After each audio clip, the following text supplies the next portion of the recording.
কথা বলতে কিন্তু কথা তো এটা ই করতেছে এই যে আলোচনা করে বলি বুঝতে পারি দেই নাই এই কিন্তু বাটকারা লইছে আমি বাটকারা যদি মারা হলে হয় মরে মরে হ্যাঁ আমি করার নাই ভাই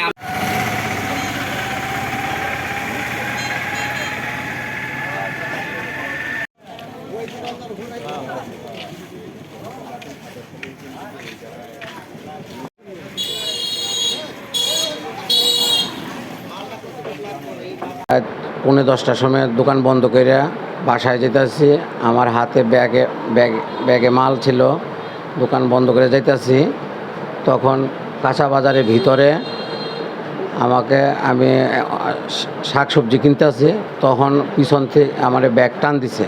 টান দেওয়ার পরে আমি বলছি যে ব্যাগ টান দেশকে। তারপরে পিছনে চাইয়া দেখি কি 3 জনে পিস্তল ধরে রয়েছে। তারপরে আমার লগে আসলে আমার শালায় কইছে যে জাইমবুর দিয়ে দেন। দেওয়ার পরে আমি দৌড়ে যাবার লইছিলাম, পরে ফায়ার করছে।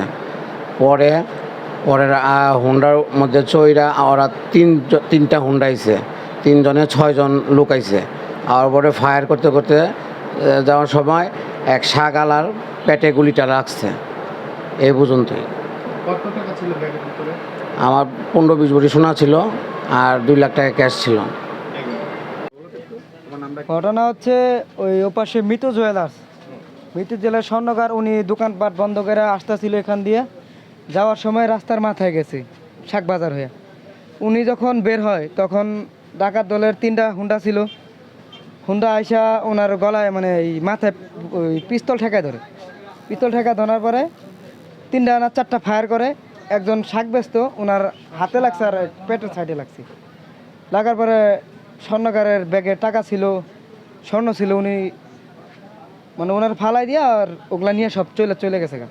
কয়জনের ব্যাগটা নিয়ে গেছে গা, নিয়ে এবারে হ্যাঁ দৌড় দিছে মতন, স্বর্ণকারওয়ালায় দৌড় দিছে মতন কইছে তোর একবার মেরেলাম ওটাই, তোরে অনেকদিন ধরে দেখতাছি, আজকে তোর একবার মেরেলাম। তারপরে আমি কেজি পাত্রটা লইছি মাথার মধ্যে দিলাম, একটা কথা কবি না, একবার শেষ দিলাম তোরে।